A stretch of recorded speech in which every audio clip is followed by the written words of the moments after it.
The story begins in a lonely and terrifying forest where the atmosphere feels like a warning of some massive danger. Right here, our main character Hugh Glass senses that someone or something is nearby. He carefully readies his rifle and slowly moves forward. That's when he spots two small grizzly bear cubs. Glass is just about to leave the area when suddenly a deadly grizzly bear charges straight at him. In the very first attack, Glass's rifle is knocked out of his hands and he falls hard to the ground. After that, the bear keeps attacking him relentlessly. With its massive claws and sharp teeth, it brutally tears into Glass's body. Glass fights with everything he has to survive, but he has nothing strong enough to stand against the bear. For a few moments, the bear backs away, but the danger is far from over. Barely crawling, Glass somehow reaches his rifle and fires at the bear.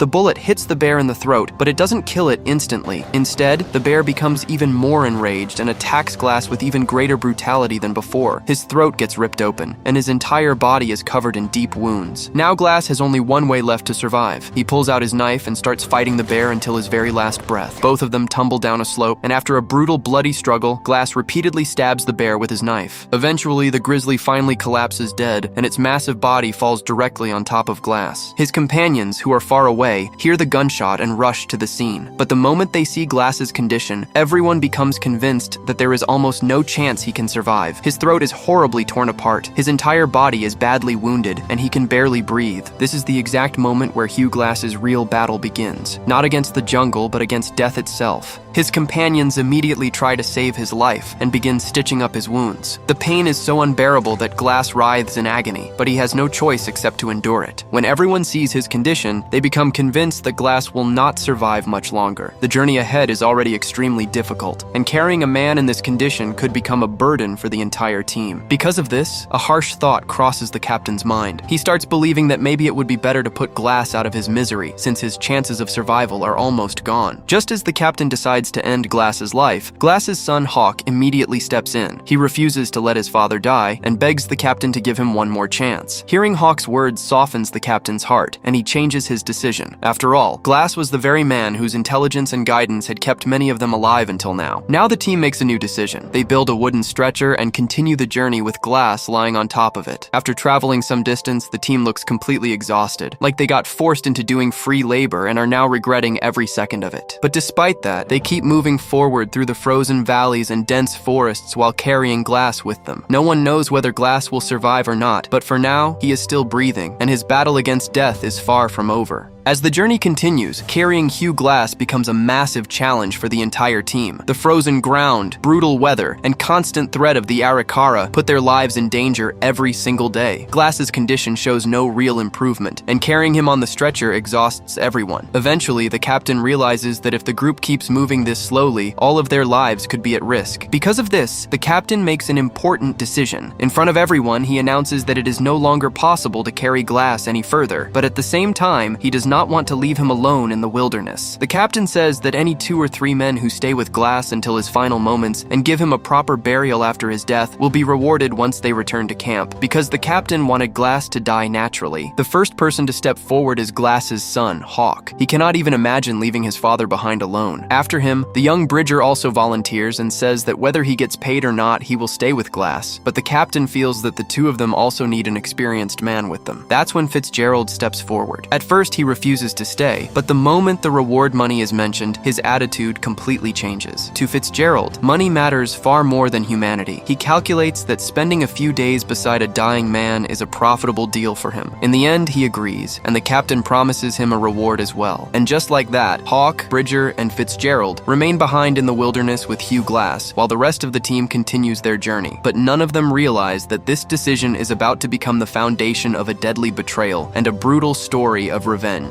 Deep in the wilderness, Glass hangs between life and death, but the most restless person there is Fitzgerald. He believes Glass is putting all of their lives in danger, and he wants to get rid of this burden as quickly as possible. When Glass still refuses to die even after several days, Fitzgerald finally loses his patience. Sitting beside him, he tells Glass that his death would be better for everyone, and then he seizes the opportunity to try and suffocate him to death. But at that exact moment, Hawk returns and immediately pulls Fitzgerald away to save his father. Hawk realizes that Fitzgerald Fitzgerald is intentionally trying to kill Glass. A heated argument breaks out between them, and instead of being scared by Fitzgerald's threats, Hawk stands up against him. Fitzgerald understands that as long as Hawk is alive, he will never be able to accomplish his goal. Blinded by anger and greed, Fitzgerald takes an unbelievably cruel step. Right in front of Hugh Glass's eyes, he stabs Hawk in the stomach with a knife. Unable to survive the wound, Hawk dies right there on the spot. Glass watches his son dying before his eyes, but because of his horrific injuries, he can neither speak nor help him. This becomes the most painful moment of Glass's entire life. The next morning, Fitzgerald lies to Bridger and claims that he spotted Arikara warriors nearby, and if they stay any longer, all of them will be killed. At first, Bridger refuses to leave Glass behind, but Fitzgerald frightens him into agreeing. Then he drags Glass over and throws him into a grave-like pit. Bridger is shocked because Glass is still alive, but Fitzgerald tells him that Glass is going to die within a few hours anyway. Fitzgerald throws a small amount of dirt over Glass and claims that they have fulfilled the promise they made to the captain. Bridger, who is only going along with it out of helplessness, quietly takes out a water bottle and leaves it beside Glass before walking away. Then both of them leave Glass alive inside that pit and disappear into the wilderness. Now Glass has lost everything. His son has been murdered, his companions have betrayed him, and he has been buried alive. And this is where the horrifying battle for survival and revenge truly begins. If you're still with Glass, make sure to subscribe and mark your attendance. After suffering in agony for hours, Glass gathers whatever strength he has left and slowly begins pushing the dirt away, crawling his way out of the pit. Every movement sends unbearable pain through his wounds, but there is only one thing burning inside his heart: the desire to take revenge on the man who murdered his son. The moment he climbs out of the grave, Glass crawls toward the place where Hawk's body lies. Seeing his son's dead body completely breaks him. He lies beside him, drowning in grief and pain. But in that very moment, he silently makes a promise to himself that Fitzgerald will pay for what he has done. Now Glass is completely alone. No food, no water, and no one left to help him. Hunger and thirst are draining the last of his strength, but instead of giving up, he chooses to survive. Crawling through the wilderness, he searches for leftover animal bones and scraps of dried meat just to stay alive. Every passing moment becomes another brutal test for him, but his determination only grows stronger with time. His biggest struggle is the deep wound in his torn throat. The injury is so severe that even when he drinks water, it leaks right back out through his neck. Glass realizes that if he does not treat himself, the infection will eventually kill him. He gathers some gunpowder, starts a fire, and despite the unimaginable pain, he burns his own throat wound shut in an attempt to seal it. There are no doctors anywhere around him, so Glass is forced to perform his own emergency treatment.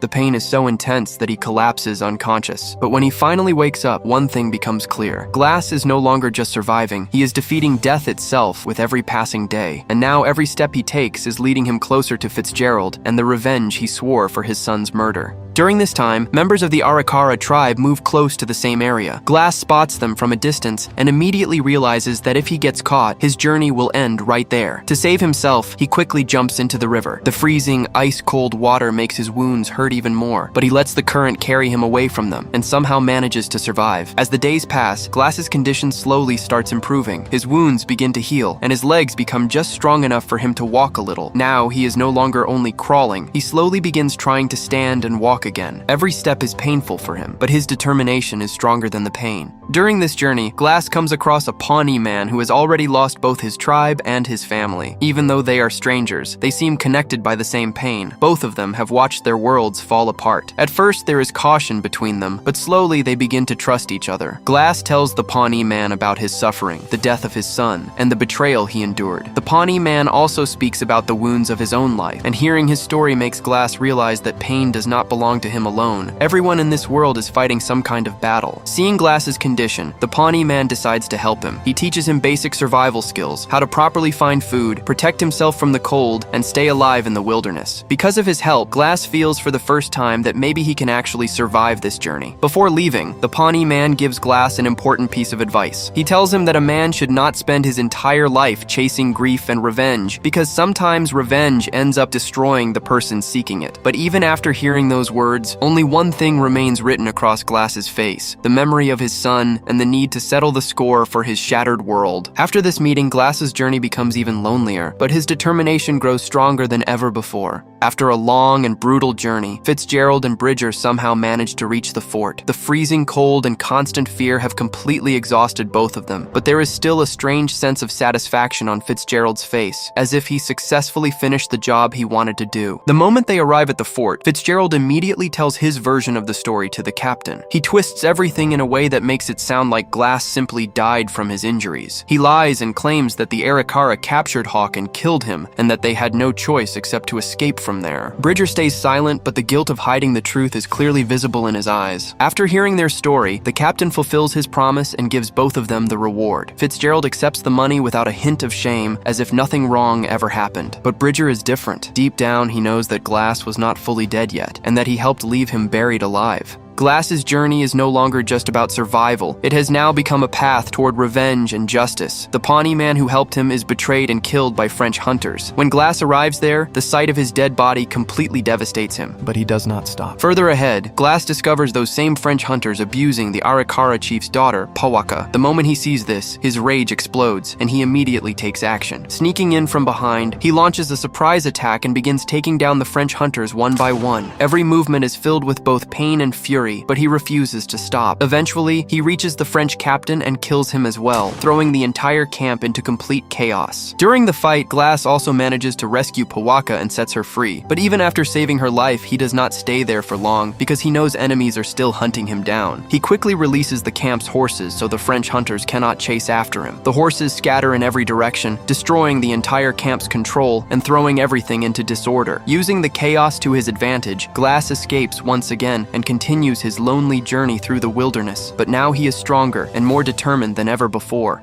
That's when the Arikara warriors chasing him get dangerously close. To save himself, Glass rides away on horseback, but the path suddenly ends at a deep and terrifying cliff. Enemies behind him and death waiting ahead. At that moment, Glass doesn't just lose Plan B. Even Plan A is completely gone. Without thinking twice, he jumps straight off the cliff with the horse. The horse dies instantly on impact, but somehow Glass survives, though now he is in even worse condition than before. His wounds reopen, and the freezing cold cuts straight through to his bones. But now he comes up with a desperate survival idea that ends up saving his life. He pulls the organs out of the horse's body and uses the carcass like a shield. Then he crawls inside the dead horse, using its remaining body heat to keep himself alive. Outside, the world is completely frozen, but inside, he somehow manages to survive the night. After this horrifying night finally passes and morning arrives, Glass has cheated death once again, but now he is more broken than ever before, and still, his determination refuses to die. Amid the freezing winds and shattered morale, a wounded survivor from the French camp somehow manages to make it back to the American fort. He tells everyone that a lone hunter attacked his entire group, badly injured them, and slaughtered several French hunters. His condition is so terrible that at first nobody believes him, but once he explains everything that happened to his team, the atmosphere instantly turns serious. Then he shows them a water bottle and says that it belonged to the hunter who dropped it during the fight. The moment everyone sees the bottle, they are shocked because it does not belong to just anyone, it belongs to Glass, the same bottle the team had once given him. Seeing this, the captain immediately realizes that the story Fitzgerald told was not the full truth, and that Glass is still alive. At that moment, Fitzgerald probably realizes for the first time that even a water bottle can become evidence. The captain immediately forms a search party and orders them to find Glass. The search through the wilderness begins once again, but this time the mission is not just about survival, it is about finding Glass and uncovering the truth. After some time, the search team finally finds Glass, alive but completely broken. Everyone is stunned by his condition because they had already believed he was dead. The captain brings him back to the fort, where he is asked to tell the full truth about what happened. Slowly, in a weak and pain-filled voice, Glass reveals everything: the murder of his son, the betrayal, being buried alive, and every act of cruelty he suffered through. Hearing his story leaves everyone shaken, and now they finally understand who the real criminal is and how horrifying the truth truly was. After the truth is revealed at the fort, the entire atmosphere changes. Everyone finally realizes that Fitzgerald not only betrayed Glass, but also played a major role in the death of his son, Hawk. Fitzgerald's true face is now exposed to everyone, but he is not the kind of man who would stay there and wait for punishment. The moment he sees an opportunity, he escapes. As soon as the captain learns about this, he immediately takes action. Together with Glass, he begins hunting Fitzgerald down. Now both of them share the same goal: to capture the man who crossed every limit of humanity. After a long long pursuit. They finally get close to reaching Fitzgerald, but during the chase, the captain and Glass end up taking separate paths. After traveling some distance alone, the captain spots Fitzgerald. Without even thinking twice, Fitzgerald opens fire on him, leaving the captain critically wounded. The captain realizes that he cannot continue any further, and right at that moment, Glass arrives there. Now, capturing Fitzgerald and settling the score becomes Glass's responsibility alone. Glass has now reached the point of no return. Standing in front of him is Fitzgerald, the same man who destroyed his entire world. A final and terrifying confrontation breaks out between them, as both men attack each other with everything they have left. Glass uses every last bit of strength remaining inside him, but Fitzgerald is just as relentless. Both of them are left badly wounded, yet neither one is willing to surrender. Finally, in one decisive moment, Glass knocks Fitzgerald to the ground and overpowers him. He is only seconds away from killing him, but then he suddenly remembers the words of his Pawnee friend, that revenge slowly destroys a man from the inside, and sometimes justice should be left to nature itself. Glass changes his decision and lets Fitzgerald drift away into the river, but at that very moment, the Arikara tribe arrives there. The Arikara warriors capture Fitzgerald, and his fate is sealed right there. But the Arikara do not harm Glass. They let him go because he had saved their daughter Powaka's life. Powaka had already told her tribe everything about how Glass rescued her. Glass survives in the end, but now he has no son, no companions, only a silent journey and a shattered life left behind. And this is where the story finally comes to an end.